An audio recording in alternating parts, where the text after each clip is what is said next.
మీకు ప్రత్యేకించి వ్యక్తిగతంగా ఎటువంటి సమస్యలను చూసి మీరు బాగా స్పందిస్తారు? నాకమ్మా ఎందుకో తెలీదు,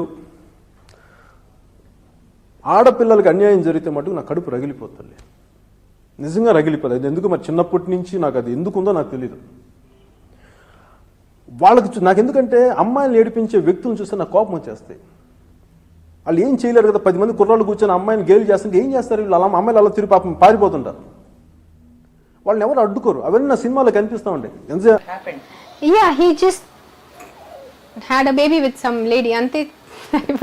దాంట్లో నేను చాలా ఈజీగా చెప్తున్నాను, అంత ఈజీ లేదు. బికాజ్ ఇదే మీతో all his female fans who go crazy for him, అదే మీరు ఆయన భార్య ఉండుంటే అండ్ అదే ఆయన మీతో చేస్తుంటే 11 years పెళ్లి తర్వాత మీకు తెలియకుండా ఇంకొక అమ్మాయితో ఒక బేబీ కన్నుంటే అప్పుడు మీ పరిస్థితి ఎలా ఉండేది ఒక్కసారి వాళ్ళు చెప్తే కొంచెం తిరిగిపోతుంది.